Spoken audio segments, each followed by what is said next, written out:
ბავშვის გაყინული თითები, სახლი გათბობის გარეშე და მამა, რომელიც საფლავების დალაგებით შოულობს საარსებო წყაროს. ელინას პატარა ხელები სიცივისგან გრძნობას კარგავენ და ის ტირილს იწყებს.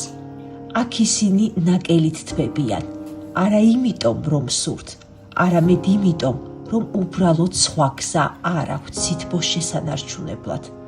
ამ სახლში არავინ დარბის და არც ხმაურობს. აქ ბავშვებიც კი ხვდებიან.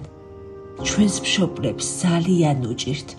მამა სასაფლაოდან ჩუმად ბრუნდება. იცის, რომ მის მიერ ნაშოვნი ფული არასდროს იქნება საკმარისი.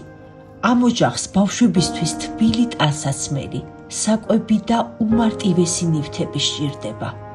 ყველაფერი, რის გარეშეც აქ ზამთარი სიცოცხლისთვის საშიშია. და თუ მათ არ დავიცავთ, ეს იცივე მათთან დარჩება.